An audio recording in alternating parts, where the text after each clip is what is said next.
With anything that God gives you, His intention is never to just stress you out or make you anxious or confuse you. His intention is to always elevate you and make you the person that you're praying to become. His intention isn't to make you stress and wonder if you belong in a position that you're in, or stress and make you wonder if you're worthy of the things that you have.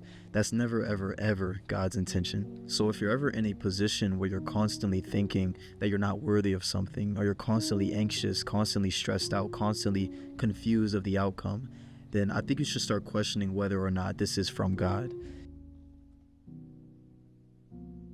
And of course, this could apply to a bunch of things. It can apply to people. It can apply to certain emotions that you may have, certain things that you may be holding on to knowing that you shouldn't be. Whatever that thing that you thought of when you first heard what I said at the beginning of this video, that's what I'm talking about. And the only thing that connects all of those things is that we hold on to it no matter how much it confuses us, no matter how much anxiety it brings us, no matter how much it stresses us out. For some reason, we just can never seem to let go of them. Sometimes we hold on to these things for our own personal reasons or personal issues, and I have a video here kind of discussing that. But oftentimes, which this video is talking about, we hold on to these things because we're confused if it even comes from God or if it's even meant for us. I read somewhere that things like anxiety or stress are not of God. And at first I disagreed a lot because I thought of a bunch of times where I prayed for certain things like praying for patience or praying for wisdom, and it put me in situations where I was severely stressed out and I was severely anxious. So when I thought of situations like that, I was kind of confused on how if God is never intending to stress us out or never intending to make us anxious, why would He put us in situations that make us stressful or anxious? And then over time, I think I started viewing it from a different perspective. The intention is never to confuse you. The intention is never to give you anxiety. The intention is to have you grow as a person, put you in situations that elevate you as a person. I guess the meat and potatoes of all of that is that if the situation that you're holding on to, that situation that I put in your head at the beginning of the video, if that situation is not growing you as a person, it's only making you anxious, it's only confusing you about a bunch of things, you're kind of regressing even going through that situation, then I think you should start questioning where that's coming from and if it's even meant for you. And of course, it's always confusing to tell what situation we're growing from or what situation is actually just holding us back. So I can try to use an example. Let's say you're talking to this person and they constantly confuse you on how they actually feel. You find yourself constantly anxious about everything that this person does, so much so that it actually regresses what you're doing every single day.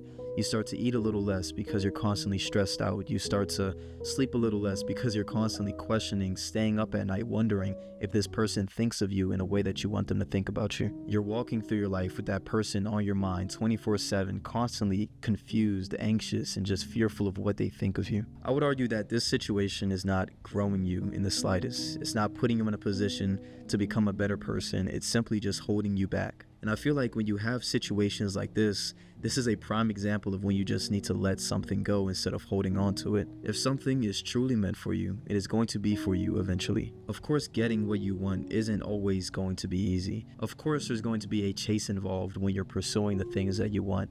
But I feel like anybody would be able to tell when something that they're chasing is showing reciprocated energy or is chasing you back. For example, there was a point in time where I was kind of confused on if YouTube was even meant for me and if I was gonna actually make an impact on the people that I'm trying to make an impact on. But then I realized every single time I pursued what I wanted, my goals with YouTube, it somewhat chased me back. I started receiving the success that I could only dream of. I started actually seeing progress.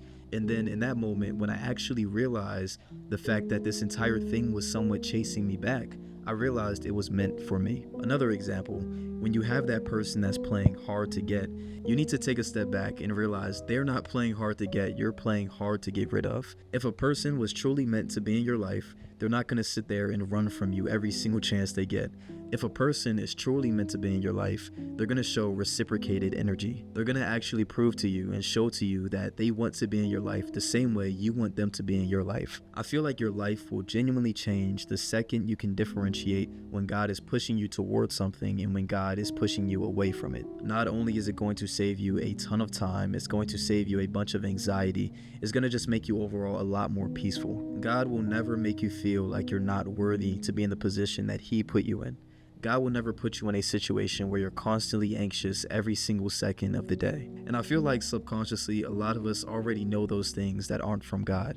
We're just stubborn. We see something that we want, we see a lifestyle that we want to live, and we feel like we have to go towards it. So if that's the case, I probably don't even need to remind you guys to stop doing that. You already know too. So put your ego and pride to the side and stop being stubborn.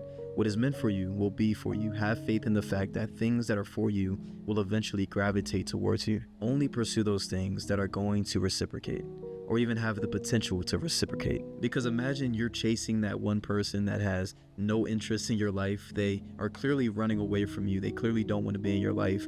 And then miraculously, somehow, some way, you actually get them in your life. You think their energy towards you is actually going to change when they're in a relationship with you or when they're in a friendship with you. I promise you it's probably not. Because now not only did you just put yourself in a position where you're chasing this person with no reciprocated energy, but now you've actually got yourself intertwined with a person that is constantly bringing you down because they want nothing to do with you. Put your trust in God. Put your trust in the things that you know are going to reciprocate energy. And with anything, constantly question if it's meant for you. So yeah, thank you guys for watching this video. I appreciate every single one of you. I'll see you guys next time. Peace out.